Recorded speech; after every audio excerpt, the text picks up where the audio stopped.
Hello tout le monde! Je reviens dans cette vidéo pour vous faire une petite update lecture. Je vais vous parler de 3 romans précisément, qui sont tous les 3 d'ailleurs des premiers tomes de saga. On va commencer par Le Chant des sorcières de Mireille Calmel aux éditions Pocket. Ensuite, je vais vous parler de Cinder, le premier tome des Chroniques lunaires de Marissa Meyer aux éditions Pocket Jeunesse. Et on va finir avec le fameux Phobos de Victor Dixon que j'ai acheté aux éditions France Loisirs et sinon qui est publié chez Robert Laffont. C'est parti!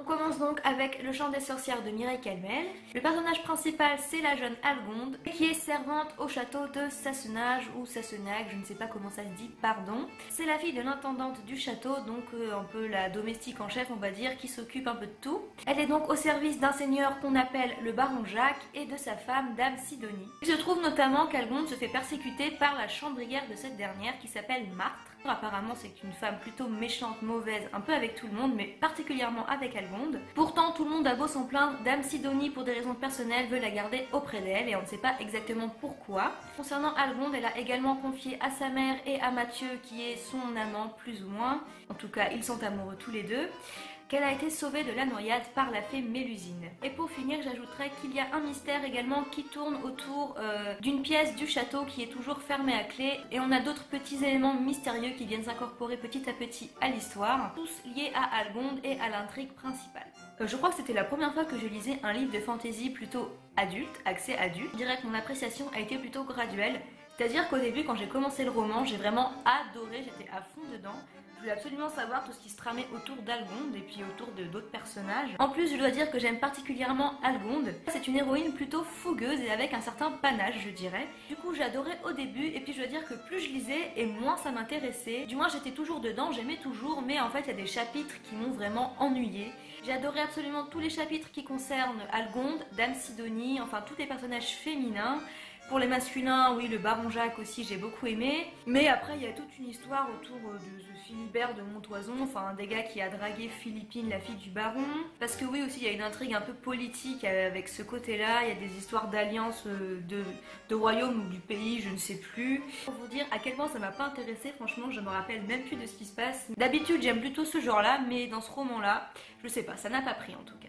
Du coup, ça a rendu ma lecture un petit peu lente, je crois que je l'ai fini en 1 ou 2 semaines, alors qu'il est vraiment pas gros comme vous voyez. Malgré les points négatifs, j'irais quand même pas dire que j'ai passé un mauvais moment. Il y a environ 60-70% de l'histoire qui m'a quand même intéressée et intriguée, donc voilà.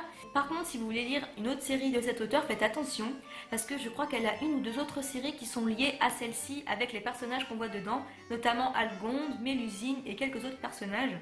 Donc faites attention si jamais vous voulez la lire, que vous ne preniez pas par exemple la suite du Chant des sorcières, je ne sais pas s'il y en a une mais c'est un exemple, sinon vous n'allez pas comprendre tous les personnages. Enfin bref, vous avez compris, faites attention. En tout cas pour ce qui est du Chant des sorcières, j'ai bien aimé, j'ai pas spécialement hâte de lire la suite, mais j'ai quand même l'intention de la lire un jour. Un jour. Je ne sais pas quand, mais un jour. Du coup, en appréciation générale, je dirais que je mettrais un 3 sur 5. On passe ensuite à Cinder. Yeah, Cinder, right, yeah, Cinder.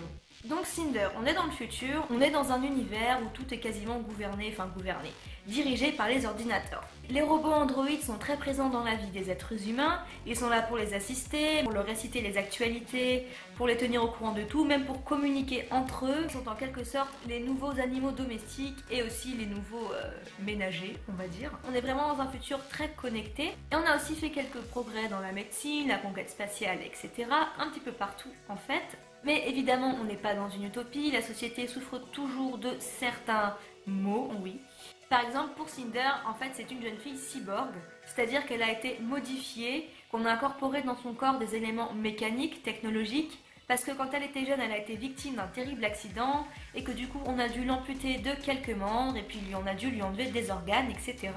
Et du coup, pour ne pas qu'elle meure, eh bien, on lui a réincorporé tous ces éléments-là, mais de manière artificielle. Enfin bon, je vous passe les détails, mais en gros, Cinder, elle est à 34% modifiée mécaniquement. Mais voilà, Cinder a beau être une fille plutôt sympa, et bien c'est une cyborg, et pour ceci, elle est plutôt méprisée. Les membres de sa famille le savent évidemment, mais ils n'en font pas étalage, surtout pas sa belle-mère Adri qui est absolument abominable et qui considère Cinder comme une moins que rien. Mais elle la garde pour faire ses tâches ménagères et surtout pour lui ramener de l'argent. Cinder travaille en effet en tant que mécanicienne et du coup tout l'argent qu'elle gagne, et ben, elle doit le donner à Adri malheureusement. Un beau jour, tandis que Cinder travaille dans son échoppe de mécanicienne, elle reçoit la visite d'un drôle d'inconnu qui lui ramène un androïde qu'il voudrait faire réparer le plus vite possible. Et elle va rapidement se rendre compte que cet inconnu, c'est le prince Kai, donc le fils de l'empereur qui règne sur Néo-Beijing et puis sur tout le royaume, j'imagine. Donc voilà, l'histoire part un petit peu de là, donc vous imaginez bien qu'il va y avoir quelques petites romances par-ci par-là entre les deux personnages. Le roman ne se limite pas du tout à ça, je vous rassure.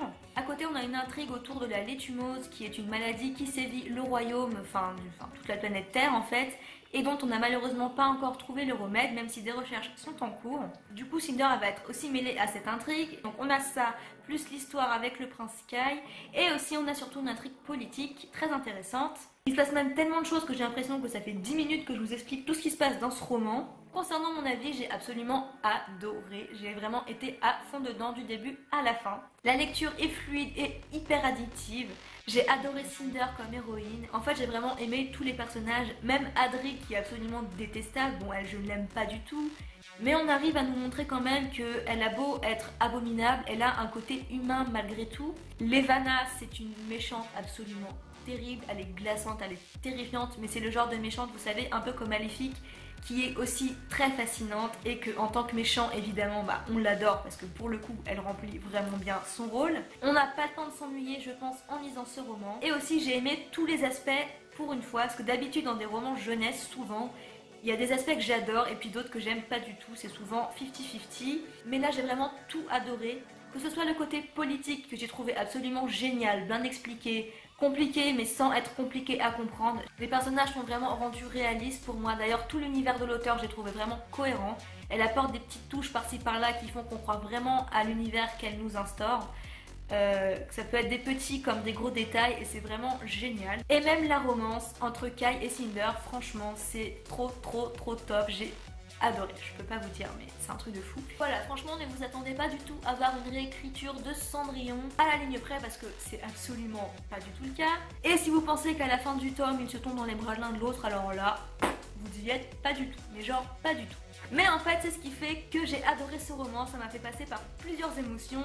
Et concernant l'histoire Cinder Kai, franchement c'était une explosion de... Je voulais dire un truc, qu'est-ce que c'était déjà? J'ai oublié. Il y a aussi un truc que j'aime bien avec cette saga, c'est que c'est des réécritures de contes de fées, mais que l'auteur instaure vraiment un univers très sombre, très complexe comme je vous ai dit, bien réfléchi, et du coup franchement on se demande vraiment quelle partie l'auteur va prendre dans cette saga, parce que autant elle peut aller jusqu'au bout de son idée de réécriture et vraiment faire tomber tous les contes mais dans le noir le plus total, autant parfois il y a quand même des petites touches qui font vraiment conte de fées dans le roman, mais genre des petites parcelles par-ci par-là qu'on trouve ça vraiment trop mignon, ou alors qui nous apportent une petite lueur d'espoir concernant certains éléments de l'histoire ou certains personnages. Le seul point plutôt négatif que j'ai concernant Cinder, c'est que c'est prévisible.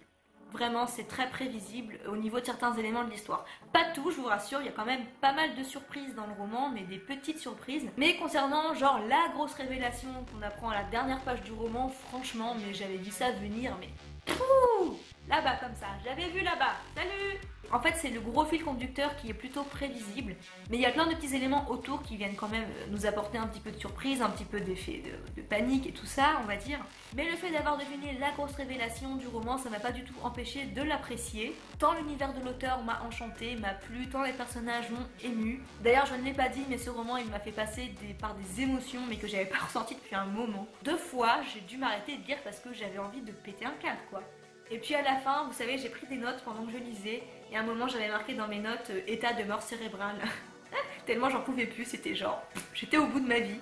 Parce que vers la fin, je me rappelle, c'est sur les 60 dernières pages, mais j'étais morte quoi. Genre mon cœur il avait arrêté de battre quoi, tellement j'en pouvais plus de ce qui se passait et de ce qui allait se passer ensuite, j'étais stop quoi.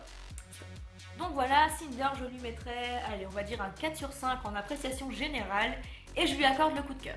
C'est une saga que j'aurais tendance à recommander à tout le monde, vraiment, mais je sais qu'il y a des gens qui n'accrochent pas du tout avec l'univers, donc voilà, c'est qui tout double. Évidemment, je pense qu'il faut avoir quand même un petit peu goût pour ce qui est la science-fiction et tout ça, mais je pense qu'il n'est pas non plus la peine d'être un adepte, un fanatique, parce que moi personnellement c'est pas du tout mon cas. J'aime la science-fiction, mais je suis pas du tout une grosse fan. Mais là, je dois dire que dans ce roman, j'ai vraiment adoré tout ce côté-là de l'histoire. Et puis franchement, ça a beau être SF, on est quand même dans une série plutôt jeunesse, donc c'est pas compliqué à comprendre, tout est bien expliqué. Il n'y a pas trop d'overdose de vocabulaire ni de personnages. Donc voilà, j'aurais plutôt tendance à recommander à tout le monde malgré tout. Et c'est tout ce que je peux vous dire. Et puis on finit avec un autre auteur français, dis donc c'est Phobos de Victor Dixon. Au vu du résumé, franchement c'est pas du tout une série qui me bottait. Mais il est tellement bien noté sur Livre Addict que ça m'intriguait. Puis j'ai lu plusieurs chroniques dessus qui étaient juste hyper positives. Donc je me suis dit, qu'est-ce que ce roman a de plus par rapport aux autres? Et j'ai compris du coup, maintenant que je l'ai lu, ouais, ok, ça marche. Bon, je vais pas vous mentir, c'est pas un gros coup de cœur, c'est plutôt un demi-coup de cœur en fait. On est une fois encore dans le futur, les États-Unis sont devenus un État endetté. Du coup, une entreprise multinationale qui s'appelle Atlas Capital va racheter la NASA aux États-Unis dans le but de repropulser le projet de la conquête spatiale. Pour ce faire, évidemment, ils vont compter sur la publicité qu'ils vont mettre tout autour de ce projet et aussi sur leur idée du programme Genesis. Qu'est-ce que c'est le programme Genesis? C'est l'idée qu'ont eu les dirigeants d'Atlas d'envoyer dans l'espace 6 jeunes garçons et 6 jeunes filles dans un voyage vers Mars dans le but de coloniser la planète rouge et évidemment de se reproduire. Et ils veulent faire de tout cet événement une télé-réalité qui sera diffusée sur Terre. Ils veulent séparer les filles des garçons et mettre en place des speed dating dans l'espace dans un vaisseau. Donc les personnages se rencontrent en fait et à la fin du voyage ils devront tous choisir le partenaire avec qui ils veulent être. Et pour finir, une fois arrivés sur Mars, eh bien leur vie sera retranscrite 24 heures sur 24 sur les télés terriennes. Et donc le personnage principal de ce roman c'est Léonore qui est une des jeunes filles qui a été choisie pour le programme spatial. Je dois dire que j'ai été vraiment très surprise par ma lecture. D'ailleurs je dois le préciser parce que j'y tiens absolument. Ce qui m'avait arrêté c'est la 4e de couverture que je trouve absolument mais pas représentative du contenu du roman. On a l'impression que Léonore donc elle s'est portée volontaire pour ce programme parce qu'elle voulait trouver le grand amour de sa vie, voilà. Et du coup c'est un peu ça ce qui m'avait arrêté à la base parce que je me disais pourquoi la fille elle a besoin d'aller sur Mars pour trouver l'amour de sa vie. Surtout via un speed dating, une séance de télé-réalité, enfin bon je comprenais pas du tout ce délire. Mais en fait c'est n'importe quoi cette phrase. Léonore elle veut aller dans l'espace déjà parce qu'elle est orpheline, elle a une vie plutôt difficile et en fait pour elle aller sur Mars c'est un renouveau. C'est un nouveau départ dans sa vie, c'est l'occasion pour elle de réaliser des rêves entre guillemets, de recommencer sa vie à zéro comme je vous disais. Et trouver l'amour, eh bien c'était juste une condition on va dire pour faire ce voyage. Tout ça pour dire que Léonore c'est pas du tout les cervelets que je pensais finalement. J'ai même d'ailleurs réellement adoré ce personnage. Honnêtement c'est une de mes héroïnes de roman préférées maintenant. Elle a ses forces mais elle a aussi ses faiblesses et c'est ce qui fait que ce personnage est génial quoi. Léonore mise à part, franchement j'ai été hyper surprise par l'univers de Phobos que j'ai trouvé tellement bien développé et tellement bien fait, c'était un truc de fou. Tout est hyper cohérent, hyper bien expliqué. Franchement c'est génial. Parce que tout ce qui est spatial et tout ça c'est pas toujours très simple à comprendre. Mais là, l'auteur, il a fait un truc, c'est que quand il nous explique à travers ses personnages ce qui se passe, comment se passe le programme Genesis et tout ça, à nous lecteurs, il nous donne des schémas. Donc voilà, par exemple, là vous avez un plan du Cupido qui est le vaisseau dans lequel vont séjourner les 6 garçons et les 6 filles. Et puis en plus, ça a un effet visuel vraiment sympa parce qu'on peut se dire que vous voyez, il y a le logo de Genesis. Et ça fait un peu comme un effet publicitaire en fait, étant donné que tout le programme Genesis est vendu comme une grosse publicité, un gros show télévisé et tout ça. Pour le coup, avoir une image, ça nous donne un petit peu l'impression à nous aussi d'être un des spectateurs de ce show télévisé, vous voyez. Franchement, j'étais sur les fesses tellement c'est bien fourni et je sais pas comment vous dire, mais franchement, hyper top. En tout cas, tout ce qui est le côté science-fiction, conquête spatiale et tout ça, j'ai adoré. Même le côté télé-réalité, franchement, ça apporte beaucoup à l'histoire. Et j'aime bien aussi le fait qu'on reste sur Terre malgré tout, c'est-à-dire qu'on va suivre quand même, évidemment, Léonore et les autres candidats du projet Genesis. On va aussi suivre les antagonistes et enfin, on va suivre aussi quelques autres personnages qui sont restés sur Terre. Après, quand même, je tiens à le souligner, mais j'ai vraiment eu beaucoup de mal avec le côté romance ou les relations entre les personnages. Déjà les personnages secondaires, j'ai trouvé que la plupart c'était vraiment des clichés ambulants. Pas des clichés spécialement détestables, mais vraiment c'était trop quoi pour moi. Autant chacun des personnages pris à part, ça pouvait aller, je les aimais bien. Mais au niveau des speed dating et des relations entre les personnages, surtout masculin-féminin, j'ai eu beaucoup de mal. En fait j'ai trouvé ça un petit peu risible. C'est un petit peu méchant de dire risible quand même, mais c'est vraiment ce que j'ai ressenti en fait. Il y a des scènes de speed dating, franchement, mais j'avais envie de rire tellement j'avais trouvé ça ridicule. Et il y a aussi quelques dialogues entre les personnages que j'avais pas trouvé naturels du tout. On sentait que c'était vraiment là, soit pour donner une information au lecteur, soit pour faire passer un message ou une jolie métaphore concernant l'amour, l'amitié, enfin je ne sais pas. Mais voilà, du coup ça le faisait pas vraiment. Et même Léonore, je dois dire que sur la fin, elle m'a un petit peu déçue. Parce qu'au final, en fait, évidemment, vous vous doutez qu'elle va avoir le coup de foudre pour un des garçons. Mais j'ai pas réussi trop à croire à cette histoire en fait. Enfin, au moins en tout cas, j'ai pas trop adhéré. J'ai trouvé que c'était trop rapide, trop facile. Et ça m'a pas trop plu. J'ai pas eu envie de refaire mes livres malgré les passages que j'ai lus qui m'ont vraiment paru. Voilà. Je meurs d'envie de lire le tome 2. Parce que franchement, tout le côté science-fiction et toutes les intrigues et les mystères qu'il y a dans cette histoire, ça donne vachement envie de lire la suite. Rien que la fin, d'ailleurs, on a direct envie de passer au tome 2, c'est un truc de fou. Normalement, il doit sortir au prochain catalogue de Françoise Hird, donc je pense que ce sera mon prochain achat là-bas. J'avais jamais lu de Victor Dixon, mais franchement, il m'a convaincue. J'ai envie de découvrir cet auteur parce que je trouve qu'il a une super écriture. Pour moi, franchement, Phobos, ça pourrait devenir un classique de littérature jeunesse, science-fiction, franchement. Ça a vraiment le potentiel pour l'être. Voilà, ce sera tout pour cette vidéo, je pense que ça suffit de toute façon. N'hésitez pas à me dire par commentaire si jamais vous avez lu un de ces 3 romans et ce que vous en avez pensé. Je vous demanderai aussi de me dire pendant que j'y suis si vous avez des idées de vidéos pour ma chaîne parce qu'en ce moment, je dois lire mes livres de fac et du coup je mets mes lectures secondaires en pause parce que bon, je dois lire un livre de 1100 pages d'ici la semaine prochaine. Ouh, super! Donc si vous avez des vidéos en rapport avec la littérature ou non d'ailleurs à me proposer, des idées de tag ou je ne sais pas d'autres choses, ou tes 5 héros préférés, enfin je sais pas, tes sagas fantastiques préférées, enfin dites-moi, enfin si vous avez des idées. Enfin bref, il me reste plus qu'à vous faire de gros bisous comme toujours et puis je vous dis à bientôt pour la prochaine vidéo. Bye bye!